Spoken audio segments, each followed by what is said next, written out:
Hi all, welcome to my mentor PSC. നമ്മൾ ഇന്നത്തെ ക്ലാസ്സിൽ പഠിക്കുന്നത് ഭരണഘടനയുമായി ബന്ധപ്പെട്ട ഒരു ടോപ്പിക്കാണ്.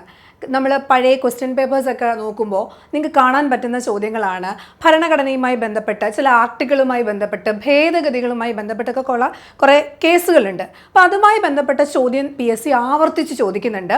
ഇന്ന് അതുകൊണ്ട് തന്നെ നമ്മൾ പഠിക്കുന്നത് അത്തരം കേസുകളെ കുറിച്ചാണ്. ഭരണഘടനയുമായി ബന്ധപ്പെട്ട കേസുകളാണിന്ന് നോക്കുന്നത്, പ്രധാനപ്പെട്ട കേസുകളാണ് നോക്കുന്നത്.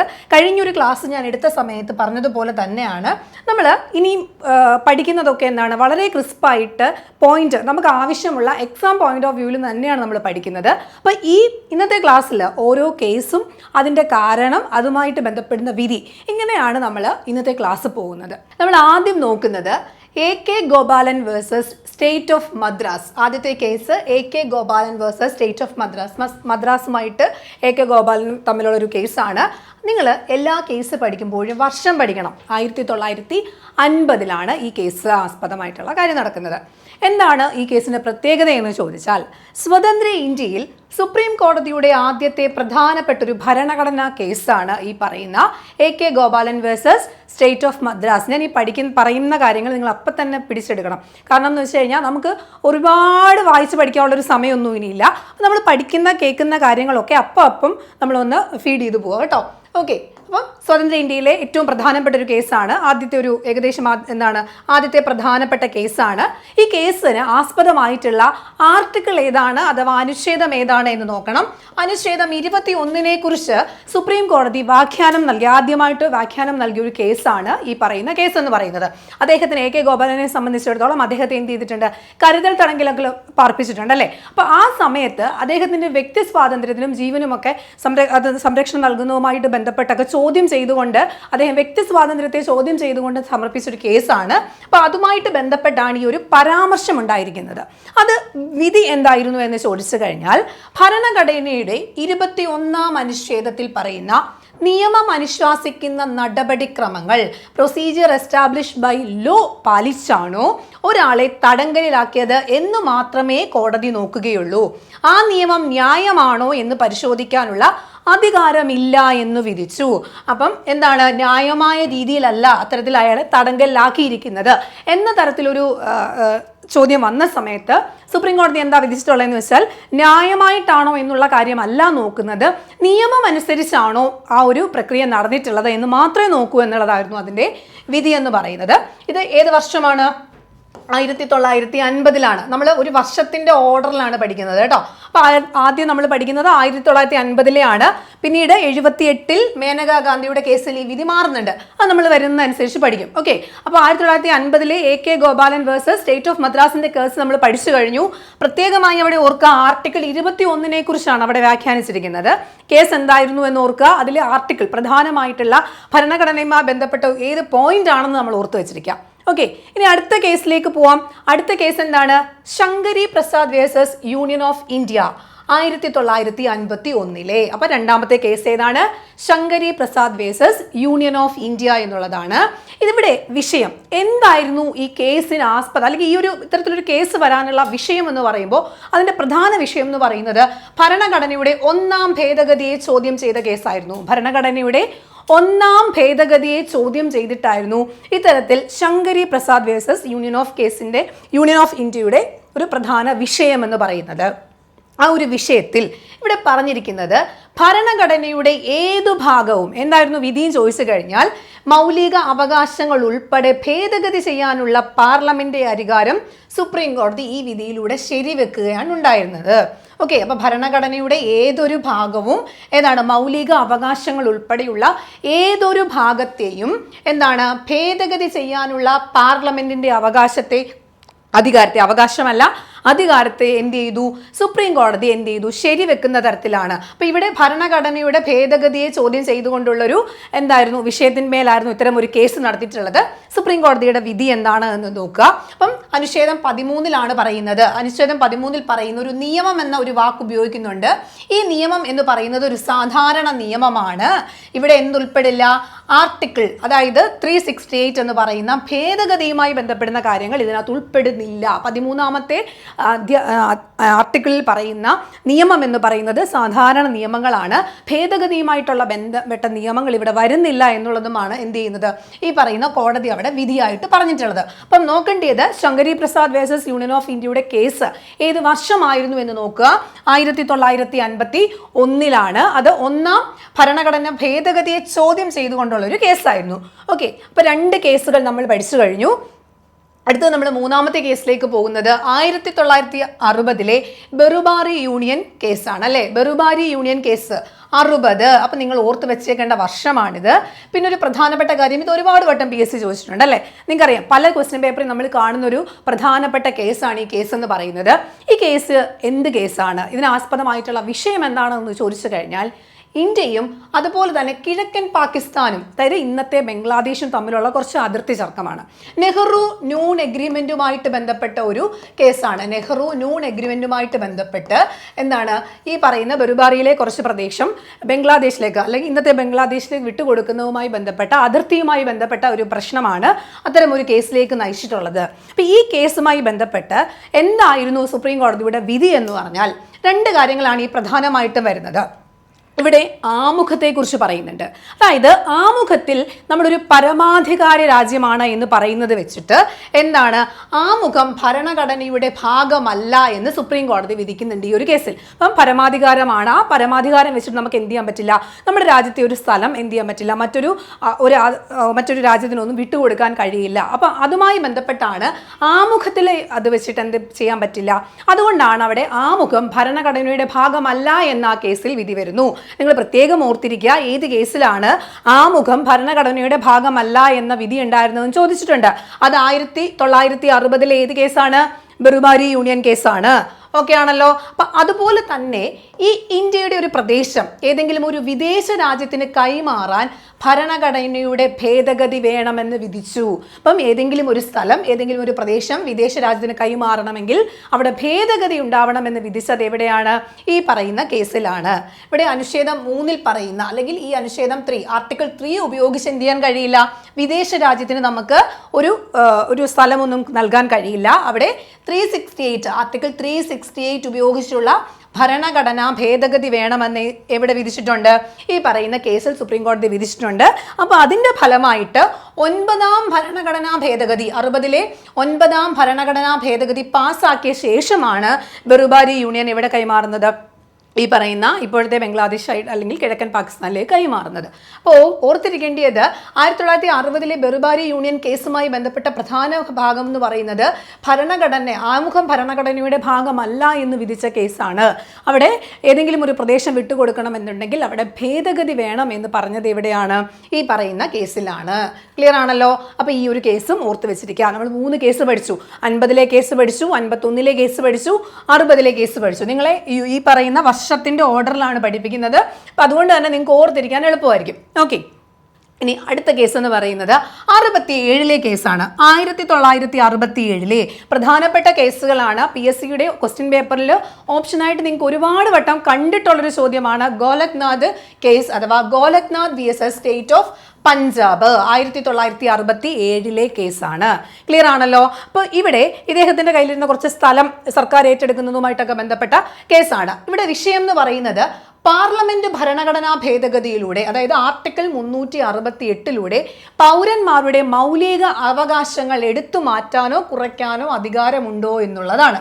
അപ്പം എന്താണ് ഇവിടെ പറഞ്ഞിരിക്കുന്നത്, അതായത് നമ്മുടെ പൗരന്മാരുടെ മൗലിക അവകാശങ്ങൾ എടുത്തു മാറ്റാനോ കുറയ്ക്കാനോ പാർലമെന്റിന് ഭരണഘടനാ ഭേദഗതിയിലൂടെ അവകാശം ഉണ്ടോ എന്നുള്ളതായിരുന്നു പ്രധാനമായി ഈ കേസിന്റെ ഭാഗമായിട്ട് ഉന്നയിച്ച വിഷയം എന്ന് പറയുന്നത്.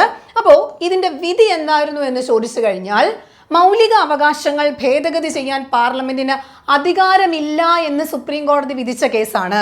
അപ്പം എന്താണ്, മൗലിക അവകാശങ്ങൾ ഭേദഗതി ചെയ്യാൻ സുപ്രീം കോടതിക്ക് അവകാശമില്ല എന്ന് വിധിച്ച കേസ് ഏത് കേസാണ്, ഗോലക്നാഥ് കേസാണ് 1967. ക്ലിയർ ആണല്ലോ. ഓക്കെ, അപ്പോൾ മൗലിക അവകാശങ്ങളുടെ ലംഘിക്കുന്ന തരത്തിലുള്ള ഏതൊരു നിയമവും അത് ഭരണഘടനാ ഭേദഗതിയാണെങ്കിലും അസാധുവാകുമെന്ന് കോടതി എന്ത് ചെയ്തിട്ടുണ്ട്, വിധിച്ചിട്ടുണ്ട്. മൗലിക അവകാശങ്ങളുമായി ബന്ധപ്പെട്ട് ഏതെങ്കിലും ഒരു നിയമത്തിൻ്റെ ഭേദഗതി വരുന്ന സമയത്ത് മൗലിക അവകാശങ്ങളുമായി ബന്ധപ്പെട്ടിട്ടുള്ളതാണെങ്കിലോ ലംഘിക്കുന്ന തരത്തിലാണെങ്കിലോ അത്തരം നിയമങ്ങൾ അസാധുവാകുമെന്നും ഈ ഒരു കേസിന്റെ ഭാഗമായിട്ട് വിധിച്ചിട്ടുണ്ട്. ഈ കേസിന്റെ വിധി. അപ്പം ഈ ഒരു കേസിന് നമുക്ക് ചോദിക്കാം, ഏത് കേസിന്റെ വിധി മാറ്റാനാണ് ഇന്ദിരാഗാന്ധി സർക്കാർ 24ാം ഭരണഘടനാ ഭേദഗതി കൊണ്ടുവന്നത് എന്ന് ചോദിച്ചാൽ അത് ഗോലഖ്നാഥ് കേസിനാണ്. അപ്പം ഗോലഖ്നാഥ് കേസിന്റെ വിധി മറികടക്കാനായിട്ടാണ് എന്ത് ചെയ്യുന്നത്, 24ാം ഭരണഘടനാ ഭേദഗതി വരുന്നത്. അതിലൂടെ മൗലിക അവകാശങ്ങൾ ഭേദഗതി ചെയ്യാൻ കഴിയും, പാർലമെന്റ് അധികാരമുണ്ട് എന്ന തരത്തിലൊരു ഭേദഗതി ആ ഒരു ഭേദഗതിയിൽ കൊള്ളിക്കുന്നുണ്ട്. ഓക്കെ, അപ്പം ഈ ഒരു കേസിന്റെ വിധിയെ മറികടക്കാൻ വേണ്ടിയിട്ടാണ് 24ാമത്തെ എന്ത് വന്നിട്ടുള്ളത്, ഭരണഘടനാ ഭേദഗതി വന്നിട്ടുള്ളത്. ക്ലിയർ ആണല്ലോ. പിന്നീട് കേശവാനന്ദ ഭാരതി കേസിൽ 74 ഈ പറയുന്ന വിധിയും എന്ത് ചെയ്തിട്ടുണ്ട്, തിരുത്തപ്പെട്ടിട്ടുണ്ട്. അപ്പം ചില വിധികളൊക്കെ തിരുത്തലുണ്ടായിട്ടുണ്ട്. അപ്പം അത് ഞാൻ ഇവിടെ നോട്ട് ചെയ്തിട്ടുണ്ട്. അപ്പം നിങ്ങളതൊന്ന് നോക്കുക. ഓക്കെ, അപ്പം ആദ്യം നമ്മൾ പഠിച്ചു എന്താണ്, ഫസ്റ്റ് AK ഗോപാലൻ കേസിൽ പറഞ്ഞു അല്ലേ, മേനകാ ഗാന്ധിയുടെ കേസിൽ എന്ത് ചെയ്തിട്ടുണ്ട്, ഈ പറയുന്ന വിധി തിരുത്തിയിട്ടുണ്ട് എന്ന് പറയുന്നത് പോലെ തന്നെ ഇവിടെയും 1973 ഈ പറയുന്ന ഗോലഖ്നാഥ് കേസിലെ വിധിയിൽ മാറ്റം വരുത്തിയിട്ടുണ്ട്. അപ്പോൾ ഓർക്കേണ്ടത് ഇതെന്താണ് ഈ കേസ് എന്ന് കൊടുക്കുക, അതുമായി ബന്ധപ്പെട്ട വിധി, പിന്നെ ഈ പറയുന്ന 24ാമത്തെ ഭരണഘടനാ ഭേദഗതിയെ കുറിച്ച് കൂടി നിങ്ങളൊന്ന് ഓർത്ത് വെച്ചിരിക്കുക. ക്ലിയർ ആണല്ലോ. ഓക്കെ, അപ്പോൾ അതാണ് ഗോലഖ്നാഥ് VS സ്റ്റേറ്റ് ഓഫ് പഞ്ചാബ്. ഏത് വർഷമാണ്, 1967. അപ്പോൾ 67ലെ കേസായിരുന്നു. ക്ലിയർ ആണല്ലോ. ഓക്കെ, ഇനി അടുത്തത് Kesavananda Bharati VS state of Kerala. PSCയുടെ സ്ഥിരം ക്വസ്റ്റ്യൻ ആണ്. നമുക്കതുകൊണ്ട് ആ കേസ് നിങ്ങൾ ഏകദേശം പഠിച്ച് സെറ്റായിരിക്കും. ആ കേസ് എന്താണ്, ആ കേസിൻ്റെ വർഷം എത്രയാണെന്നൊക്കെ നിങ്ങൾക്ക് കൃത്യമായിട്ട് അറിയാം. ഓക്കെ, അപ്പം 1900 ഏത് വർഷം, 73ലാണ്. 1973 Kesavananda Bharati VS state of Kerala എന്ന് പറയുന്ന കേസ് വരുന്നത്. ഈ കേസിൽ പ്രധാനപ്പെട്ട വിഷയമായി വന്നിട്ടുള്ളത് പാർലമെന്റിന് ഭരണഘടനയുടെ ഏത് ഭാഗവും, അതായത് മൗലിക അവകാശങ്ങൾ ഉൾപ്പെടെയുള്ള ഏത് ഭാഗവും മാറ്റാൻ അധികാരമുണ്ടോ എന്നുള്ളതായിരുന്നു ഈ പറയുന്ന ചോദ്യം. അപ്പോൾ അദ്ദേഹത്തിൻ്റെ ലാൻഡ് റിഫോംസുമായിട്ട് ബന്ധപ്പെട്ടിട്ടുള്ളതാണ് കേട്ടോ. അപ്പം ഈ ഒരു കേസും ലാൻഡ് റിഫോംസുമായിട്ട് ബന്ധപ്പെട്ട് വന്നിട്ടുള്ള കേസാണ്. അതായത് റൈറ്റ് ടു പ്രോപ്പർട്ടി, അന്നത്തെ റൈറ്റ് ടു പ്രോപ്പർട്ടി അന്ന് അവകാശങ്ങളിലായിരുന്നു. അപ്പോൾ അതുമായിട്ടൊക്കെ ബന്ധപ്പെട്ട് വന്നിട്ടുള്ള കേസാണ്. നിങ്ങൾക്ക് കേശവാനന്ദ ഭാരതി കേസിനെ കുറിച്ച് എപ്പോഴും PSCയുടെ ഒരു ഇഷ്ട ചോദ്യമാണ് ഈ പറയുന്ന കേസും അതിൻ്റെ വർഷവും എന്ന് പറയുന്നത്. അപ്പോൾ ഇവിടെയാണ് കോടതിയുടെ ഒരു വിധി വന്നിട്ടുള്ളത്. ബേസിക് സ്ട്രക്ചർ എന്ന് പറയുന്ന ഒരു ഇത് വന്നിട്ടുള്ളത് അല്ലേ, അടിസ്ഥാന ഘടന. അപ്പം വിധിയിൽ പറയുന്നുള്ളത് നമ്മുടെ ഭരണഘടനയുടെ അടിസ്ഥാന ഘടനയെക്കുറിച്ചാണ്. ബേസിക് സ്ട്രക്ചർ ആൻഡ് ഡോക്ട്രൈൻ എന്ന് പറയുന്നതാണ്. ഭരണഘടന ഭേദഗതി ചെയ്യാൻ പാർലമെന്റ് അധികാരമുണ്ട്, പക്ഷെ എന്തില്ല, അടിസ്ഥാന ഘടകയിൽ മാറ്റം വരുത്താൻ പാടില്ല എന്നുള്ളതാണ് സുപ്രീം കോടതി അതുമായിട്ട് ബന്ധപ്പെട്ട് സംസാരിച്ചിട്ടുള്ളത് അല്ലേ. അപ്പോൾ അടിസ്ഥാന ഘടനയിൽ, അതായത് ബേസിക് സ്ട്രക്ചറിൽ മാറ്റം വരുത്താൻ കഴിയില്ല. ഭേദഗതിയൊക്കെ ചെയ്യാൻ പറ്റും, പല നിയമങ്ങളും ഭേദഗതി ചെയ്യാം, ആർട്ടിക്കിളൊക്കെ ഇൻക്ലൂഡ് ചെയ്യാം, പക്ഷെ എന്ത് ചെയ്യാൻ പാടില്ല, ഭരണഘടനയ്ക്ക് ഒരു ബേസിക് സ്ട്രക്ചർ ഉണ്ട്, ആ സ്ട്രക്ചറിൽ ഒരു കോട്ടം പറ്റാൻ പാടില്ല എന്ന് പറയുന്നു. അതുപോലെ തന്നെ 1960 ബെറുബാരി കേസിൽ എന്തായിരുന്നു, ആമുഖം ഭരണഘടനയുടെ ഭാഗമല്ല എന്ന് പറഞ്ഞിരുന്നെങ്കിൽ ഇവിടെ പറയുന്നു ആമുഖം ഭരണഘടനയുടെ ഭാഗമാണ് എന്ന് വിധിച്ച കേസാണ്. അപ്പൊ കേശവാനന്ദ ഭാരതി കേസിലാണ് പറയുന്നത് 1973 ഏപ്രിൽ മാസം 24-ാം തീയതി. ഏപ്രിൽ 24-ാം തീയതിയാണ് ഇതിൻ്റെ വിധി വന്നിട്ടുള്ളത്. ആ ഡേറ്റ് കൂടി ഒന്ന് നിങ്ങൾ ഇപ്പോൾ ഓർത്ത് വെച്ചിരിക്കുക, വഴിയെ നമുക്ക് ആ ഡേറ്റ് ഒന്നും കൂടി പറയേണ്ടി വരും. ഓക്കെ, അപ്പം ഈ പറയുന്ന ദിവസം വന്ന ഒരു കേസിൽ പറയുന്നത്, വിധിയിൽ പറയുന്നതാണ് ആമുഖം എന്താണ്, ഭരണഘടനയുടെ ഭാഗമാണ് എന്ന് വിധിച്ചിട്ടുണ്ട്. ഇപ്പോൾ 73-ലെ കേശവാനന്ദ ഭാരതി കേസിൽ പറയുന്നു എന്താണ്, 60-ൽ പറഞ്ഞതല്ല ഇപ്പോൾ പറയുന്നത്, 73-ൽ പറഞ്ഞു ആമുഖം എന്ന് പറയുന്നത് ഭരണഘടനയുടെ ഭാഗം തന്നെയാണ്. ഓക്കെ ആണല്ലോ. അപ്പോൾ ഈ രണ്ട് കാര്യങ്ങൾ നിങ്ങൾക്ക് ഓർമ്മയുണ്ടല്ലോ. ബെറുബാരി കേസിൽ ഭാഗമല്ല എന്ന് പറയുന്നു, 73-ലെ കേശവാനന്ദ ഭാരതി കേസിൽ എന്ത് പറയുന്നു, ഭാഗമാണ് എന്ന് പറയുന്നു. ക്ലിയർ ആണല്ലോ. അപ്പം ഇവിടെ നമ്മൾ പ്രധാനമായും കേശവാനന്ദ ഭാരതിയിൽ ഓർക്കേണ്ട പേരാണ്, ആ ഒരു വാക്കെന്ന് പറയുന്നത് ബേസിക് സ്ട്രക്ചറാണ്, അടിസ്ഥാന ഘടന എന്ന് പറയുന്നതാണ്. അതിൽ മാറ്റം വരുത്താൻ പാടില്ല. ഈ പറയുന്ന രണ്ട് കാര്യങ്ങളാണ് പ്രധാനമായിട്ടും നേരത്തെ ചോദിച്ചിട്ടുള്ളതും നമ്മൾ പ്രത്യേകമായി അറിഞ്ഞിരിക്കേണ്ട കാര്യങ്ങളും. ക്ലിയർ ആണല്ലോ. അപ്പോൾ ആ ഒരു കേസും കഴിഞ്ഞിട്ടുണ്ട്. നമുക്ക് അടുത്തയിലേക്ക് പോകാം. അടുത്ത എന്താണ്, Maneka Gandhi VS union of India 1978-ലെ കേസാണ്. ഏതാണ്, 78-ലെ കേസാണ്. വർഷം ഓർത്ത് വെച്ചിരിക്കുക. ഈ പറയുന്ന ഒരു കേസിൻ്റെ വിഷയം എന്ന് പറയുന്നതും വ്യക്തി സ്വാതന്ത്ര്യത്തിൻ്റെ ലംഘനവുമായി ബന്ധപ്പെട്ടാണ്.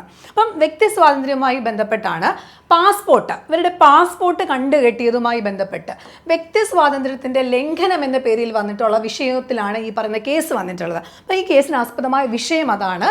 എന്താണ്, പാസ്പോർട്ട്, അവരുടെ പാസ്പോർട്ട് പിടിച്ചു വെക്കുകയും അത് വ്യക്തി സ്വാതന്ത്ര്യത്തിൻ്റെ ലംഘനമാണെന്ന് പറയുകയും ചെയ്തു. അതുമായി ബന്ധപ്പെട്ട് സുപ്രീം കോടതി പറഞ്ഞ വിധി എന്ന് പറയുന്നത് വിദേശ യാത്ര ചെയ്യാനുള്ള അവകാശം മൗലിക അവകാശമാണെന്ന് പ്രഖ്യാപിച്ച കേസാണ്. ഒരാൾക്ക് വിദേശ യാത്ര നടത്തണമെന്നുണ്ടെങ്കിൽ അതൊരു മൗലിക അവകാശമാണ് എന്ന് പറഞ്ഞൊരു കേസാണ് ഏതെന്ന് പറയുന്നത്, വിധി വന്ന കേസാണ് ഈ പറയുന്ന കേസ്. അവിടെയും അനുച്ഛേദം 21 കുറിച്ചാണ് പറയുന്നത്. അനുച്ഛേദം 21 ഏറ്റവും വിപുലമായൊരു വ്യാഖ്യാനം നൽകിയ കേസ് കൂടിയാണ്. നിയമം അനുശാസിക്കുന്ന നടപടിക്രമങ്ങൾ എന്നത് ന്യായമായ നടപടിക്രമം എന്നായി മാറിയത് ഇവിടെയാണ് കേട്ടോ. അപ്പം നിയമം അനുശാസിക്കുന്ന നടപടിക്രമം എന്ന് പറയുന്നതിലെ എന്താണ്, ഡ്യൂ പ്രോസസ് ഓഫ് ലോ, അത് ന്യായമായ നടപടിക്രമം എന്ന് പറയുന്നതായി എന്ന് മാറി എന്ന് ഈ ഒരു കേസിൻ്റെ വിധിയിലൂടെ. അപ്പോൾ ഇവിടെ പറഞ്ഞിട്ടുള്ള പ്രധാനപ്പെട്ട ഒരു കാര്യം എന്ന് പറയുന്നത് ഇവിടെ അനുച്ഛേദം 14, 19, 21 ഈ 3 ആർട്ടിക്കിളുകളുമായിട്ടുള്ളൊരു ബന്ധം, ഈ ഒരു 3 ആർട്ടിക്കിളുകളും പരസ്പരം ബന്ധപ്പെട്ട് കിടക്കുന്നതും ഇവയെ വേർതിരിച്ചു കാണാൻ കഴിയില്ലെന്നും ഈ ഒരു കേസിലൂടെ കോടതി നിരീക്ഷിച്ചിട്ടുണ്ട്. ഓക്കെ, അപ്പം ഈ 3 ആർട്ടിക്കിൾ ഏതൊക്കെയാണ്? 14-ാമത്തെ ആർട്ടിക്കിള്, 19-ാമത്തെ ആർട്ടിക്കിൾ, അതുപോലെ തന്നെ ഏതാണ് 21-ാമത്തെ ആർട്ടിക്കിൾ. ഈ 3 ആർട്ടിക്കിളുകളും വേർതിരിച്ച് കാണാൻ കഴിയില്ല. ഇത് പരസ്പരം എന്ത് ചെയ്തിട്ടുള്ള ബന്ധപ്പെട്ട് കിടക്കുന്ന 3 അനുച്ഛേദങ്ങളാണ്. ഇതുമായി ബന്ധപ്പെട്ട കാര്യങ്ങൾ വേർതിരിച്ച് കാണാൻ കഴിയില്ല എന്ന് കോടതി ഇതിനോടകം ഈ ഒരു കേസിൻ്റെ ഭാഗമായി പറഞ്ഞു. അപ്പോൾ ഇവിടെ പറഞ്ഞത് എന്താണ്, ഈ പറയുന്ന ഒരാൾക്ക് വിദേശയാത്ര ചെയ്യണം, അതൊക്കെ ആ ഒരു വ്യക്തി സ്വാതന്ത്ര്യത്തിൻ്റെ ഭാഗമാണ്, അതൊരാളുടെ മൗലിക അവകാശത്തിൻ്റെ ഭാഗമാണ് എന്ന് പറഞ്ഞ ഒരു വിധി വന്നിട്ടുള്ളൊരു കേസാണ്. ഏത്? Maneka Gandhi versus union of India. ഏത് വർഷമാണ്? 78. അപ്പം 1950 നമ്മൾ പഠിച്ചിട്ടുള്ള എന്താണ് AK ഗോപാലൻ കേസിൻ്റെ ആ ഒരു കേസിൻ്റെ വിധിയെ തിരുത്തിയ ഒരു കേസാണ് ഈ പറയുന്ന 78 മനേക ഗാന്ധിയുടെ കേസിലെ വിധി. ക്ലിയർ ആണല്ലോ? അപ്പോൾ ആ ഒരു കാര്യം കൂടി നിങ്ങളൊന്ന് കണക്ട് ചെയ്ത് ഓർക്കണം കേട്ടോ. ഓക്കെ, ഇനി അടുത്ത് നോക്കാം. അടുത്ത കേസ് എന്ന് പറയുന്നത് Minerva Mills versus union of India 1980. 1980 കേസാണ്. മിനർവാൽ മിൽസ് എന്ന് പറയുന്ന ഒരു കമ്പനി സർക്കാർ ഏറ്റെടുക്കുന്നതുമായി ബന്ധപ്പെട്ട് അതിനെ ദേശസാൽക്കരിക്കുന്നതുമായി ബന്ധപ്പെട്ട് വന്ന സമയത്ത് അതിൻ്റെ ഉടമകൾ കേസ് കൊടുക്കുകയുണ്ടായി. അതുമായി ബന്ധപ്പെട്ട സബ്ജക്റ്റിലാണ് ഈ പറയുന്ന കേസ് വരുന്നത്. 1900 വർഷം 80 ഈ ഒരു കേസ് എന്ന് പറയുന്നത്. നിങ്ങൾക്ക് ഓപ്ഷൻസ് ഏതെങ്കിലുമൊക്കെ പ്രീവിയസ് ക്വസ്റ്റ്യൻ നിങ്ങൾ നോക്കിയിട്ടുണ്ടെങ്കിൽ നിങ്ങൾക്ക് ഓപ്ഷൻസ് കാണാൻ പറ്റുന്ന ഒരു കേസാണ് മിനർവ മിൽസ് കേസ് എന്ന് പറയുന്ന കേസ്. അപ്പോൾ കർണാടകയിലെ ഒരു ടെക്സ്റ്റൈൽ മില്ലായ മിനർവ സർക്കാർ ഏറ്റെടുക്കുന്നതിനെ ചോദ്യം ചെയ്തുകൊണ്ടാണ് ഇത്തരത്തിലൊരു കേസ് വന്നിട്ടുള്ളത്. അപ്പം ഈ ഒരു കേസിൻ്റെ ഭാഗമായിട്ട് 42-ാം ഭരണഘടനാ ഭേദഗതിയിൽ കുറച്ച് വാദങ്ങളുണ്ടായിരുന്നു. അതായത് ഭരണഘടന ഇതുമായിട്ട് ബന്ധപ്പെട്ട് ഭേദഗതി ചെയ്യാൻ, ഒരു ഭരണഘടന ഭേദഗതി ചെയ്യാനുള്ള അധികാരം സർക്കാരിൽ എന്താണ് പറഞ്ഞത്, പരിമിതമല്ല, സർക്കാരിനാണ്, പാർലമെൻറ്റിൽ അത് പരിമിതമല്ലാത്തതാണ്, അത് സർക്കാരിൻ്റെ ഇഷ്ടത്തിന്, പാർലമെൻറ്റിൻ്റെ ഇഷ്ടത്തിനനുസരിച്ച് ആ കേസ് ഭേദഗതി നടത്താം എന്നൊക്കെ രീതിയിലുള്ള 42-ാം ഭേദഗതിയിലെ കുറച്ച് നിയമത്തിനുമായി ബന്ധപ്പെടുന്ന കാര്യങ്ങൾ ബേസ് ചെയ്തുകൊണ്ടാണ് ഈ ഒരു കേസ് ഫയൽ ചെയ്തിട്ടുള്ളത്. അങ്ങനെ ആ ഒരു കേസിൽ ഈ പറയുന്ന 42-ാം ഭരണഘടനാ ഭേദഗതിയിലൂടെ വിവാദപരമായിട്ടുള്ള പരാമർശങ്ങളൊക്കെ റദ്ദ് ചെയ്യുകയുണ്ടായി. 42-ാം ഭരണഘടനാ ഭേദഗതിയിലെ അന്നുണ്ടായിരുന്ന കുറേ കാര്യങ്ങൾ റദ്ദ് ചെയ്തിട്ടാണ് ഈ ഒരു കേസിൻ്റെ വിധി വരുന്നത്. ഭരണഘടനാ ഭേദഗതി ചെയ്യാനുള്ള പാർലമെൻറ്റിൻ്റെ അധികാരം പരിമിതമാണ് എന്ന് വിധിച്ച കേസ് ഏതാണ് എന്ന് ചോദിച്ചാൽ അത് ഏത് കേസാണ്? മിനർവ മിൽസ് കേസാണ്. 1980 ഭരണഘടന ഭേദഗതി ചെയ്യാനുള്ള പാർലമെൻറ്റിൻ്റെ അധികാരം എങ്ങനെയാണ്? പരിമിതമാണ് എന്നാണ് ഈ ഒരു കേസിൻ്റെ വിധിയിൽ പറഞ്ഞിട്ടുള്ളത്. 1980 ഈ കേസ് നടന്നിട്ടുള്ളത്. അതുപോലെ തന്നെ അവിടെ പറഞ്ഞിട്ടുള്ള കാര്യങ്ങൾ എന്ന് പറയുന്നത് മൗലിക അവകാശങ്ങൾ നിർദ്ദേശക തത്വങ്ങളും തമ്മിലുള്ള സന്തുലിതാവസ്ഥ അടിസ്ഥാന ഘടനയാണെന്ന് പ്രഖ്യാപിച്ച കേസാണ്. അപ്പം മൗലിക അവകാശങ്ങളും അതുപോലെ തന്നെ നമ്മുടെ നിർദ്ദേശക തത്വങ്ങളിലെ നിയമങ്ങൾ, നിർദ്ദേശക തത്വങ്ങളുമായി ബന്ധപ്പെട്ട് പുതിയ നിയമങ്ങളും ഭേദഗതികളും വരുന്ന സമയത്ത് അത് ഭരണഘടനയുടെ മൗലിക അവകാശത്തിൻ്റെ ലംഘനമായാലും കുഴപ്പമില്ല എന്നുള്ള രീതിയിൽ ഒരു ഭാഗം ഈ പറയുന്ന 42-ാം ഭേദഗതിയിലുണ്ടായിരുന്നു. അതും കൂടി ബേസ് ചെയ്തിട്ടാണ് ഈ ഒരു വിധി വന്നിട്ടുള്ളത്. ഇവിടെ പറഞ്ഞിട്ടുണ്ട് മൗലിക അവകാശങ്ങളും അതുപോലെ തന്നെ നിർദ്ദേശക തത്വങ്ങളും തമ്മിലുള്ളൊരു സന്തുലിതാവസ്ഥ. അപ്പം ഇത് രണ്ടും കൂടി എന്താണ്, ഈ ഒരു സന്തുലിതാവസ്ഥ ഉണ്ടായിരിക്കണം എന്നുള്ളത് എന്ത് ചെയ്തിട്ടുണ്ട്, ഈ കേസിൻ്റെ ഭാഗമായിട്ട് പറഞ്ഞിട്ടുണ്ട്. ക്ലിയർ ആണല്ലോ? അപ്പോൾ അതുപോലെ തന്നെ ജുഡീഷ്യൽ റിവ്യൂവിനെ കുറിച്ചും ഇവിടെ പരാമർശിച്ചിട്ടുണ്ട്. ജുഡീഷ്യൽ റിവ്യൂ ഭരണഘടനയുടെ അവിഭാജ്യ ഘടകമാണ് എന്ന് ഉറപ്പിച്ച കേസാണ് ഈ പറയുന്ന മിനർവാൽ മിൽ കേസ് എന്ന് പറയുന്നത്. അപ്പം നോക്കുക, അപ്പം ഇവിടെ നമ്മൾ എന്താണ് വിധി വന്നിട്ടുള്ള പ്രധാനപ്പെട്ട കാര്യങ്ങൾ എന്ന് പറയുന്നത് മൗലിക പാർലമെന്റിന്റെ ഭരണഘടന ഭേദഗതി ചെയ്യാനുള്ള അധികാരം എന്ന് പറയുന്നത് പരിമിതമാണെന്ന് പറയുന്നു. അതുപോലെ തന്നെ മൗലിക അവകാശങ്ങളും അതുപോലെ തന്നെ നിർദ്ദേശക തത്വങ്ങളും തമ്മിലൊരു സന്തുലിതാവസ്ഥ ഉണ്ടാവണമെന്ന് പറഞ്ഞിട്ടുണ്ട്. മറ്റൊരു കാര്യം പറഞ്ഞത് പ്രധാനമായിട്ടും ജുഡീഷ്യൽ റിവ്യൂ വെച്ചിട്ടാണ് ഭരണഘടനയുടെ ഒരു അവിഭാജ്യ ഘടകം എന്ന ഉറപ്പിച്ചൊരു കേസ് ഏതാണ്? ഈ പറയുന്ന മിനർവ മിൽ കേസാണ്. അതിന്റെ വർഷം 1980 ആണ്. ക്ലിയർ ആണല്ലോ? 1980 മിനർവ മിൽസ് കേസ് ഉണ്ടാവുന്നത്. ക്ലിയർ ആണല്ലോ? അപ്പോൾ ആ കേസുമായി ബന്ധപ്പെടുന്ന പ്രധാനപ്പെട്ട കാര്യങ്ങൾ നമ്മൾ നോക്കിക്കഴിഞ്ഞു. ഓക്കെ, ഇനി അടുത്ത കേസ് നോക്കാം. അടുത്തത് Indira Sawhney versus union of India 1992 കേസാണ്. 1992 കേസാണ്. മണ്ഡൽ കമ്മീഷനുമായി ബന്ധപ്പെട്ട് 27% സംവരണം OBC വിഭാഗത്തിന് കൊടുക്കണം എന്ന് പറയുന്ന റിപ്പോർട്ടിന്മേലാണ് ഇത്തരത്തിലൊരു കേസ് പോയിട്ടുള്ളത്. മണ്ഡൽ കമ്മീഷൻ റിപ്പോർട്ടും OBC സംവരണവും എന്ന വിഷയം ആണ് പ്രധാനപ്പെട്ട ഇതിവിടെ പ്രധാന വിഷയം എന്ന് പറയുന്നത്. ഓക്കെ, അപ്പോൾ Indira Sawhney versus union of ഇന്ത്യയുടെ കേസ് നടന്ന വർഷം എന്നാണ്? 1992. അതുപോലെ തന്നെ ഈ കേസിനെ മണ്ഡൽ കമ്മീഷൻ കേസ് എന്നും പറയുന്നുണ്ട് കേട്ടോ. അപ്പം മണ്ഡൽ കമ്മീഷൻ കേസ് എന്ന് പറയുന്നുണ്ട്. ഈ ഒരു കേസിന്റെ വിധിയിൽ സുപ്രീം കോടതി പറഞ്ഞതെന്ന് വെച്ചാൽ ആകെ സംവരണം എന്ന് പറയുന്നത് 100-ൽ 50% സംവരണം എന്നാണ് പറയുന്നത്. അപ്പോൾ എന്താണ് 50% കൂടാൻ പാടില്ലെന്ന് സുപ്രീം കോടതി വിധിച്ചത് ഈ ഒരു കേസിലൂടെയാണ്. അതുപോലെ തന്നെ നമ്മളിപ്പം നിങ്ങൾ എക്സാം ഒക്കെ കൊടുക്കുമ്പോൾ അറിയാം, നിങ്ങൾക്ക് ക്രീമി ലെയർ എന്ന് പറയുന്ന നോൺ ക്രീമി ലെയർ സർട്ടിഫിക്കറ്റ്സ് ഒക്കെ വാങ്ങാൻ എല്ലാവരും പോകുന്നുണ്ട്. അപ്പം അത്തരത്തിൽ ക്രീമി ലെയർ എന്ന് പറയുന്ന തത്വം ആദ്യമായി കൊണ്ടുവന്നതും ഈ ഒരു കേസിലൂടെയാണ് കേട്ടോ. അപ്പം ആകെ 50% സംവരണത്തിൽ കൂടാൻ പാടില്ല എന്ന് പറയുന്നുണ്ട്. ക്രീമി ലെയർ എന്ന് പറയുന്ന ഒരു ഭാഗം ഇതിനകത്തൂടെ വരുന്നുണ്ട്. മറ്റൊന്ന് സംവരണ സംവരണം നിയമനങ്ങളിൽ മാത്രമാവണം, സ്ഥാനക്കയറ്റങ്ങളിൽ പാടില്ലെന്നും കോടതി ഈ ഒരു കേസിന്റെ ആസ്പദമായി വിധിച്ചിട്ടുണ്ട്.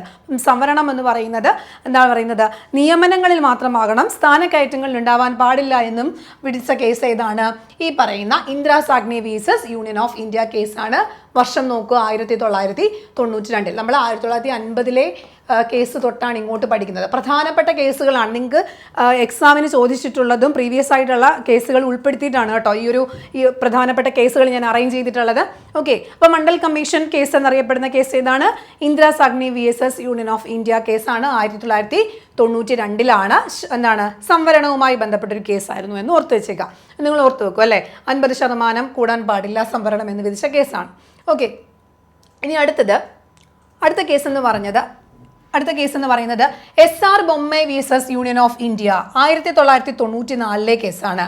അപ്പം ഈ ഒരു കേസിന് ആസ്പദം എന്ന് പറയുന്നത് ഇദ്ദേഹം കർണാടകയിലെ മുഖ്യമന്ത്രിയായിരുന്നു. അപ്പം ഇദ്ദേഹം മുഖ്യമന്ത്രിയായ സമയത്ത് കുറച്ച് ആളുകൾ നമ്മുടെ പിന്തുണ പിൻവലിക്കുകയും അങ്ങനെ ഭൂരിപക്ഷം തെളിയിക്കാതെ ഈ ഒരു സർക്കാരിനെ പിരിച്ചുവിടുകയും ചെയ്യുന്ന ഒരു സാഹചര്യം ഉണ്ടായിട്ടുണ്ട്. അപ്പോൾ ഈ സമയത്ത് ഇദ്ദേഹം അവിടുത്തെ മുഖ്യമന്ത്രിയായിരുന്നു, കർണാടകയിലെ മുഖ്യമന്ത്രിയായിരുന്നു. അപ്പം ആ ഒരു സമയത്ത് ഒരു സർക്കാർ ഭൂരിപക്ഷം തെളിയിക്കണം. അപ്പോൾ ഭൂരിപക്ഷം തെളിയിക്കാനുള്ള അവകാശം കൊടുക്കാതെ ആർട്ടിക്കിൾ 356 ഉപയോഗിച്ച് അവിടെ രാഷ്ട്രപതി ഭരണം വരികയും ആ സർക്കാരിനെ പിരിച്ചുവിടുകയും ചെയ്യുന്ന സാഹചര്യം വന്നിട്ടുണ്ട്. അപ്പോൾ ആർട്ടിക്കിൾ 356 പ്രകാരം സംസ്ഥാന സർക്കാരുകളെ പിരിച്ചുവിടുന്നതുമായി സംബന്ധിച്ചുള്ള വിഷയത്തെ ആസ്പദമാക്കിയിട്ടാണ് ഈ ഒരു കേസ് എന്ന് നിങ്ങൾ ഓർത്തു വെച്ചിരിക്കുക. ഏത് കേസാണ്? SR Bommai versus union of ഇന്ത്യയാണ്. 94 കേസാണ്. SR Bommai versus union of India case ഏത് വർഷം? 1994 കേസാണ്. അപ്പം ഈ കേസിന്റെ വിധിയിൽ സുപ്രീം കോടതി പറഞ്ഞിട്ടുള്ളത് ആർട്ടിക്കിൾ 356 ദുരുപയോഗം ചെയ്യുന്നത് തടയുകയും മതേതരത്വം ഭരണഘടനയുടെ അടിസ്ഥാന ഘടനയാണെന്ന് പ്രഖ്യാപിക്കുകയും ചെയ്ത കേസാണ്. അപ്പോൾ നോക്കുക, ആർട്ടിക്കിൾ 356 എന്ന് പറയുന്നത് ദുരുപയോഗം ചെയ്യരുത് എന്ന് തടയുക, അതോടൊപ്പം തന്നെ മതേതരത്വം ഭരണഘടനയുടെ അടിസ്ഥാന ഘടകമാണ് എന്ന് പറഞ്ഞ ഒരു വിധി കൂടി അതിൻ്റെ ഭാഗമായി വന്നിട്ടുണ്ട്. ഒരു സർക്കാരിൻ്റെ ഭൂരിപക്ഷം നിയമസഭയിലാണ് തെളിയിക്കണം എന്ന് ഉറപ്പിച്ച വിധി കൂടിയാണ് ഈ പറയുന്ന ഈ കേസുമായി ബന്ധപ്പെടുന്ന വിധി. അപ്പോൾ ഒരു സർക്കാരിൻ്റെ ഭൂരിപക്ഷം ഉണ്ടോ എന്നുള്ളത് എവിടെ തെളിയിക്കണം? നിയമസഭയിൽ തെളിയിക്കണമെന്ന് ഉറപ്പിച്ച കേസാണ്. അതുപോലെ തന്നെ രാഷ്ട്രപതിയുടെ വിവേചനാധികാരം കോടതിക്ക് പരിശോധിക്കാം എന്ന് വ്യക്തമാക്കിയ കേസ് കൂടിയാണ്. അപ്പം ഇത്തരത്തിലൊരു തീരുമാനം എടുത്തു കഴിഞ്ഞാൽ ഇങ്ങനെയുള്ള സന്ദർഭങ്ങളിൽ കോടതിക്ക് അത് പരിശോധിക്കാം, ഒരു റിവ്യൂ നടത്താം എന്നുള്ളത് കൂടി പ്രസ്താവിച്ച ഒരു കേസ് കൂടിയാണ് ഈ പറയുന്ന SR Bommai versus union of India കേസാണ്. 94 കേസാണ്. ഈ കേസുമായി ബന്ധപ്പെടുന്ന വർഷങ്ങളൊക്കെ നിങ്ങൾ കൃത്യമായിട്ട് ഓർത്തു വെച്ചിരിക്കണം കേട്ടോ. ഓക്കെ, 94 കേസാണ്. ആർട്ടിക്കിൾ അത് ഒരു എക്സാമിന് ചോദിച്ചിട്ടുണ്ട്. SR Bommai versus union of India case ഏത് അനുച്ഛേദവുമായി ബന്ധപ്പെട്ട കേസാണെന്ന് ചോദിച്ചിട്ടുണ്ട്. അപ്പം ഈ പറയുന്ന നമ്മളിപ്പോൾ പഠിക്കുന്ന എല്ലാ കേസുകളും ആസ്പദമായിട്ട് ഏത് ആർട്ടിക്കിളാണ്, ഏത് ഭേദഗതിയാണ്, അങ്ങനെയുള്ള കാര്യങ്ങൾ പഠിക്കുന്നുണ്ട് നമ്മൾ. അപ്പോൾ ആ ഒരു കാര്യം നിങ്ങളൊന്ന് കൃത്യമായി നോട്ട് ചെയ്ത് പഠിക്കണം കേട്ടോ. അപ്പോൾ ഇവിടെ ചോദിച്ചു കഴിഞ്ഞാൽ ഒരു പ്രീവിയസ് ഇയർ ക്വസ്റ്റ്യൻ ആണ്. എന്താണ് ആർട്ടിക്കിൾ 356 ബന്ധപ്പെടുന്നതാണ്. ഓക്കെ ആണല്ലോ. എസ്തർ ബൊമ്മൈ കേസ് ഏത് ആർട്ടിക്കിളുമായി ബന്ധപ്പെടുന്നു? 356 ബന്ധപ്പെടുന്ന കേസാണ്. ഓക്കെ, ഇനി അടുത്ത case Vishakha versus state of Rajasthan. ഏത് വർഷം? 1997 കേസാണ്. അപ്പം ഈ ഒരു കേസിനെ കുറിച്ചും നിങ്ങൾ കേട്ടിട്ടുണ്ടാവും. നമ്മൾ ഒരുപാട് വട്ടം കേട്ടിട്ടുള്ള കേസാണ്, പരീക്ഷയ്ക്ക് ചോദിച്ചിട്ടുള്ള കേസുകളുമാണ്. അപ്പം ഈ ഒരു കേസ് എന്തിനെ സംബന്ധിക്കുന്നതായിരുന്നു എന്ന് ചോദിച്ചു കഴിഞ്ഞാൽ അതെന്താണ്? ജോലി സ്ഥലത്ത് സ്ത്രീകൾ നേരിടുന്ന ലൈംഗിക അതിക്രമങ്ങളുമായി ബന്ധപ്പെട്ട് വിശാഖ എന്ന് പറയുന്ന ഒരു സംഘടന നൽകിയ കേസാണ്. ഓക്കെ, അപ്പം വിഷയം എന്താണ്? ജോലി സ്ഥലത്തെ സ്ത്രീകൾ നേരിടുന്ന ലൈംഗിക അതിക്രമങ്ങളായിരുന്നു ഈ പറയുന്ന കേസിന് ആസ്പദമായിട്ടുള്ള വിഷയം. അപ്പം ഇതുമായി ബന്ധപ്പെട്ട് വിധി വന്ന സമയത്ത് നിർദ്ദേശിച്ചൊരു ഇതാണ് വിശാഖ മാർഗനിർദ്ദേശങ്ങൾ എന്ന് പറയുന്ന ഒരു മാർഗനിർദ്ദേശങ്ങൾ എന്ത് ചെയ്തിട്ടുണ്ട്? കോടതി പുറപ്പെടുവിച്ചിട്ടുണ്ട്.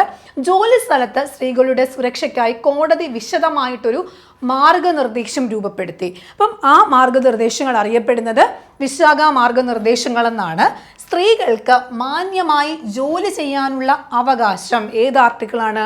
അനുച്ഛേദം 21 ഭാഗമാണെന്ന് വ്യക്തമാക്കിയ ഒരു കേസായിരുന്നു ഇത്. അപ്പോൾ ആർട്ടിക്കിൾ 21 പ്രകാരം സ്ത്രീകൾക്ക് എന്താണ്? മാന്യമായി ജോലി ചെയ്യാനുള്ള അവകാശമുണ്ട് എന്ന് പ്രസ്താവിച്ച കേസാണ് ഈ പറയുന്ന Vishakha versus state of Rajasthan എന്ന് പറയുന്നത്. ഈ ഒരു കേസുമായി ബന്ധപ്പെട്ട പ്രധാന കാര്യം എന്ന് പറയുന്നത് ഈ കേസിൻ്റെ എന്താണ് ഫലമായിട്ട് നിലവിൽ വന്നൊരു നിയമമാണ് പോഷ് ആക്ട് എന്ന് പറയുന്നത്. പോഷ് ആക്ട് നിലവിൽ വന്നത് എന്നാണ് എന്ന് ചോദിച്ചാൽ 2013 2013 ഈ നിയമത്തിൻ്റെ ഈ ഒരു കേസിനെ ആസ്പദമാക്കിയിട്ടാണ് പോഷ് ആക്ട് നിലവിൽ വന്നിട്ടുള്ളത്. Sexual harassment of woman act, work place act എന്ന് പറയുന്ന ആക്ട്. ക്ലിയർ ആണല്ലോ. അപ്പം ഈ ഒരു കാര്യം നിങ്ങൾക്ക് ഈ ഒരു പോയിന്റ് നിങ്ങൾ കൃത്യമായി ഓർത്ത് വെച്ചിരിക്കണം. വിശാഖ കേസിൻ്റെ വർഷം ഏത്? State of Rajasthan. എന്തായിരുന്നു ഈ കേസിന് ആസ്പദമായ വിഷയം എന്നുള്ളത് നിങ്ങൾ ഓർക്കണം. അതുമായി ബന്ധപ്പെടുന്ന റിസൾട്ട് എന്തായിരുന്നു എന്ന് നിങ്ങൾ ഓർക്കണം. ഓക്കെ, ഇവിടെ ആർട്ടിക്കിൾ 21 തന്നെയാണ് പറയുന്നത് അല്ലേ. അപ്പം 21 ബന്ധപ്പെടുന്ന ഒരു പരാമർശം ഇവിടെ ഉണ്ടായിട്ടുണ്ട്. ക്ലിയർ ആണല്ലോ. അപ്പം അതാണ് Vishaka versus state of Rajasthan case. ഏത് വർഷം? 1997. ഇനി അടുത്ത കേസ് നോക്കാം. അടുത്ത case IR Coelho versus state of Tamil Nadu. 2007 നടന്നിട്ടുള്ള ഒരു കേസാണ്. എന്താണ്? IR Coelho versus state of തമിഴ്നാടാണ്. ഇത് ഭരണഘടനയുടെ 9ാം ഷെഡ്യൂൾ ഉൾപ്പെടുത്തിയിട്ടുള്ള നിയമങ്ങളുടെ നിയമസാധുത പരിശോധിച്ചൊരു കേസാണ്. അപ്പം ഈ കേസുമായി ആസ്പദമായിട്ടുള്ള വിഷയം എന്ന് പറയുന്നത് എന്തായിരുന്നു? ഭരണഘടനയുടെ 9ാം ഷെഡ്യൂളിലുള്ള നിയമങ്ങളുടെ നിയമസാധുത പരിശോധിച്ച കേസാണ്. ഈ കേസിനെ 9ാം ഷെഡ്യൂൾ കേസ് എന്നും അറിയപ്പെടുന്നുണ്ട്. എന്താണ്? 9ാം ഷെഡ്യൂളും കേസ് എന്നറിയപ്പെടുന്ന കേസ് കൂടിയാണ് ഈ പറയുന്ന IR കൊയ്ലോ കേസ് എന്ന് പറയുന്ന കേസ്. ക്ലിയർ ആണല്ലോ. ഓക്കെ, അപ്പം ഇതുമായി ബന്ധപ്പെട്ട് ഈ ഒരു പ്രസ്താവന വിധി വന്നിട്ടുള്ളതെന്ന് വെച്ചാൽ 9ാം ഷെഡ്യൂളുകളുടെ നിയമങ്ങൾക്കും ജുഡീഷ്യൽ റിവ്യൂ ബാധകമാണ് എന്ന് വിധിച്ച കേസാണ്. അപ്പോൾ 9ാം ഷെഡ്യൂളുമായിട്ട് ബന്ധപ്പെടുന്ന നിയമങ്ങൾ നിയമസാധുത ആ ഒരു ഇതുമായിട്ട് ബന്ധപ്പെട്ട് കുറേയധികം നിയമങ്ങളൊക്കെ ഉണ്ടാവുന്നുണ്ട്. അപ്പോൾ ഇതുമായി ബന്ധപ്പെട്ട ഇതിൻ്റെ നിയമസാധ്യത പരിശോധിക്കാനായിട്ടാണ് ഇത്തരത്തിലൊരു കേസ് വന്നിട്ടുള്ളത്. അപ്പോൾ ഈ ഒരു കേസുമായി ബന്ധപ്പെട്ട് വിധി വന്നിട്ടുള്ള എന്താണ്? ഈ പറയുന്ന ഷെഡ്യൂൾ 9ാം ഷെഡ്യൂളിൻ്റെ ഭാഗമായി വരുന്ന നിയമങ്ങൾക്കും എന്തുണ്ട്? ജുഡീഷ്യൽ റിവ്യൂ ഉണ്ട് എന്നുള്ളതാണ് ഈ ഒരു വിധിയായിട്ട് വന്നിട്ടുള്ളത്. പക്ഷെ അവിടെ ഒരു കട്ട് ഓഫ് ഡേറ്റ് കൊടുത്തിട്ടുണ്ട്. ഞാൻ മുമ്പേ നമ്മൾ പറഞ്ഞു കേശവാനന്ദി ഭാരതി കേസ് പഠിച്ചപ്പോൾ നമ്മൾ പറഞ്ഞ ഡേറ്റ് ആണ് 1973 ഏപ്രിൽ മാസം 24. 1973 ഏപ്രിൽ മാസം 24 ശേഷം ഇതിനകത്ത് വന്നിട്ടുള്ള നിയമങ്ങളാണ് എന്ത് ചെയ്യുന്നത്? ജുഡീഷ്യൽ റിവ്യൂക്ക് വിധേയമാകുന്നത് എന്നുള്ളൊരു കട്ട് ഓഫ് ഡേറ്റ് അവിടെ വന്നിട്ടുണ്ട്. ഓക്കെ, അപ്പോൾ നിങ്ങൾ ആ ഒരു കാര്യം കൂടി ഒന്ന് നോക്കണം. IR കൊയ്ലോ കേസുമായി ബന്ധപ്പെട്ടാണ് ഇത്തരത്തിലൊരു ഈ കേസിന് ഈ ദിവസത്തിന് ശേഷം 9ാം ഷെഡ്യൂൾ ഉൾപ്പെടുത്തിയിട്ടുള്ള നിയമങ്ങളാണ് കോടതി എന്ത് ചെയ്യുന്നത്? പരിശോധിക്കാൻ കഴിയുക എന്നുള്ളത് കൃത്യമായിട്ട് എടുത്തു പറഞ്ഞിട്ടുണ്ട് ഇതിൻ്റെ വിധിയിൽ. ഓക്കെ, അപ്പം ഈ ഒരു കേസിൻ്റെ ഡേറ്റ് ഓർത്ത് വെച്ചിരിക്കുക. ഡേറ്റ് അല്ല, വർഷം ഓർത്ത് വെച്ചിരിക്കുക. എന്തിനെ ബേസ് ചെയ്തിട്ടാണ്? 9ാം ഷെഡ്യൂൾ, ഭരണഘടനയുടെ 9ാം ഷെഡ്യൂളാണ്. 9ാം ഷെഡ്യൂൾ കേസ് എന്നറിയപ്പെടുന്ന കേസ് കൂടിയാണിത്. അതിൻ്റെ വിധി എന്തായിരുന്നു എന്നുള്ളത് നിങ്ങളൊന്ന് ഓർത്ത് വെച്ചിരിക്കുക. ഓക്കെ, അപ്പം അതാണ് ആ ഒരു കേസ് എന്ന് പറയുന്നത്. 2007 നടന്നിട്ടുള്ള കേസാണ്. അടുത്തത് justice KS Puttaswamy versus union of India. 2017 നടന്നിട്ടുള്ളൊരു കേസാണ്. എന്തായിരുന്നു കേസിൻ്റെ ആസ്പദമായിട്ടുള്ള വിഷയം എന്ന് പറയുന്നത്? ആധാർ കാർഡുമായിട്ട് ബന്ധപ്പെടുന്ന സ്വകാര്യതാ പ്രശ്നമായിരുന്നു. എന്തായിരുന്നു കേസിൻ്റെ വിഷയം? ആധാർ കാർഡുമായിട്ട് ബന്ധപ്പെടുന്ന ഒരു സ്വകാര്യതാ പ്രശ്നമായിരുന്നു ഈ പറയുന്ന KS Puttaswamy versus union of India 2017 നടന്നിട്ടുള്ള കേസിന്റെ ഒരു പ്രധാന വിഷയമെന്ന് പറയുന്നത്. ആ കേസിലാണ് റൈറ്റ് ടു പ്രൈവസി അഥവാ സ്വകാര്യതയ്ക്കുള്ള അവകാശം മൗലിക അവകാശമായിട്ട് പ്രഖ്യാപിച്ചത്. പ്രത്യേകം ഓർത്തു വെച്ചിരിക്കുക, റൈറ്റ് ടു പ്രൈവസി എന്ന് പറയുന്നത് മൗലിക അവകാശമാണ് എന്ന് പ്രഖ്യാപിച്ച കേസ് ഏതാണ്? ഈ പറയുന്ന KS Puttaswamy versus union of India. ഏത് വർഷം? 2017 കേസാണ്. ക്ലിയർ ആണല്ലോ? അപ്പോൾ അതൊന്ന് നോക്കി വെച്ചിരിക്കുക. അപ്പോൾ മൗലിക അവകാശമാണ് റൈറ്റ് ടു പ്രൈവസി എന്ന് പറഞ്ഞു. ഈ പറയുന്ന അവകാശം, സ്വകാര്യതയ്ക്കുള്ള അവകാശം എന്ന് പറയുന്നതും അവിടെയും ഏതാണ് ആർട്ടിക്കിൾ വരുന്നത്? അനുച്ഛേദം 21 അഥവാ ആർട്ടിക്കിൾ 21ന്റെ ഭാഗമായ മൗലിക അവകാശമാണെന്ന് കോടതി വിധിച്ചു. ക്ലിയർ ആണല്ലോ? അപ്പം റൈറ്റ് ടു പ്രൈവസി എന്ന് പറയുന്നത് ആർട്ടിക്കിൾ 21മായി ബന്ധപ്പെടുന്ന സ്വകാര്യതയ്ക്കുള്ള അവകാശമാണെന്ന് എന്ത് ചെയ്തിട്ടുണ്ട്? കോടതി വിധിച്ചിട്ടുണ്ട്. ഇതുമായി ബന്ധപ്പെട്ടാണ് ഡിജിറ്റൽ ഡേറ്റ സംരക്ഷണ നിയമങ്ങളിലൊക്കെ വരുന്നത്. ഈ ഒരു കേസിൻ്റെ വിധിയെ അടിസ്ഥാനമാക്കിയിട്ടാണ് ഡിജിറ്റൽ ഡേറ്റ സംരക്ഷണ നിയമങ്ങൾക്കൊക്കെ അടിസ്ഥാനമായിട്ടുള്ളത് ഡേറ്റ പ്രൊട്ടക്ഷൻ ലോസ് ഒക്കെ വരുന്നത്. ഓക്കെ, അപ്പം ഈ ഒരു കേസുമായി ബന്ധപ്പെട്ട കാര്യങ്ങൾ, ആധാറുമായി ബന്ധപ്പെടുന്ന സ്വകാര്യതയുമായി ബന്ധപ്പെടുന്ന കേസാണ്. പ്രധാനമായും ഓർത്തിരിക്കുക, റൈറ്റ് ടു പ്രൈവസി ഏത് കേസുമായി ബന്ധപ്പെട്ട വിധിയിലാണ് പറയുന്നത്? KS Puttaswamy versus union of India ആണ്. വർഷം ഏതാണ്? 2017. അപ്പോൾ ഈ 2017 ഇത്തരത്തിലൊരു കേസിൽ എന്താ പറയുന്നത്? സ്വകാര്യത മൗലിക അവകാശമാണെന്ന് പറയുമ്പോൾ ഇതിനു മുന്നേ 2 തവണ സ്വകാര്യത മൗലിക അവകാശമല്ല എന്ന രീതിയിലുള്ള 2 കേസ് ഉണ്ടായിട്ടുണ്ട്. ഞാൻ അപ്പോൾ അതും കൂടി ആഡ് ചെയ്തിട്ടുണ്ട്. 1954 MB Sharma case versus Satish ചന്ദ്രയാണ്. അപ്പോൾ MB ശർമ്മ വേഴ്സസ് സതീഷ് ചന്ദ്ര എന്ന് പറയുന്ന ആ ഒരു കേസിലാണ് എന്ത് പറയുന്നുണ്ട്? ഒരു വിധി വന്നിട്ടുണ്ട്, സ്വകാര്യത മൗലിക അവകാശമല്ല എന്ന് പറഞ്ഞിട്ടുണ്ട്. ഓക്കെ, അപ്പം അതിനുശേഷം പിന്നീട് 62 അതേപോലെ ഖരത് സിംഗ് കേസ് സ്റ്റേറ്റ് ഓഫ് UPയുമായിട്ട് വരുന്നുണ്ട്. ഖരത് സിംഗ് വേഴ്സസ് സ്റ്റേറ്റ് ഓഫ് UPയുമായിട്ട് 1962 നടന്നൊരു കേസിൽ പറയുന്നത് സ്വകാര്യത മൗലിക അവകാശമല്ല എന്ന് പറയുന്നുണ്ട്. പക്ഷേ 2017 പുട്ടുസ്വാമി കേസിലാണ് സ്വകാര്യത മൗലിക അവകാശമാണ് എന്ന് പറയുന്ന ഒരു വിധി വരുന്നത്. ഓക്കെ, റൈറ്റ് ടു പ്രൈവസി മൗലിക അവകാശമാണ് എന്ന് പറയുന്നത്. ഓക്കെ ആണല്ലോ? അപ്പം ഈ ഒരു കാര്യം നിങ്ങൾ നോക്കി വെച്ചിരിക്കുക. അപ്പം അല്ല എന്ന് പറഞ്ഞ 2 കേസുകളും ആണ് 2017 പറയുന്നത് മൗലിക അവകാശമാണ് എന്ന് പറയുന്ന കേസ്. അപ്പോൾ ഈ പറയുന്ന കേസുകളൊന്ന് നിങ്ങൾ നോക്കി വെച്ചിരിക്കുക, വർഷം നോക്കി വെച്ചിരിക്കുക. അപ്പം നമ്മൾ ഇന്നത്തെ ക്ലാസ് ഡിസ്കസ് ചെയ്തിട്ടുള്ള ഒരു ഈ പറയുന്ന വർഷവും കേസുകളും തമ്മിൽ നിങ്ങളൊന്ന് നോക്കുവാണെങ്കിൽ നിങ്ങൾക്കറിയാം, പ്രീവിയസ് ഇയറിലെ ചോദിച്ചിട്ടുള്ള കാര്യങ്ങൾ, PSC ചോദിച്ചിട്ടുള്ള കേസുകളൊക്കെയാണ് ഞാൻ ഈ ഒരു ക്ലാസ്സിൽ ഇൻക്ലൂഡ് ചെയ്തിട്ടുള്ളത്.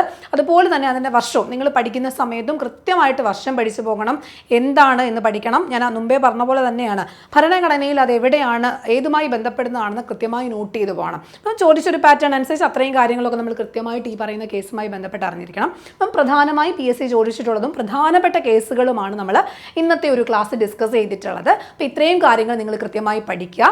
മറ്റൊരു ക്ലാസ്സിൽ അടുത്തൊരു ക്ലാസ് ഒരു ടോപ്പിക്കുമായിട്ട് വീണ്ടും കാണാം.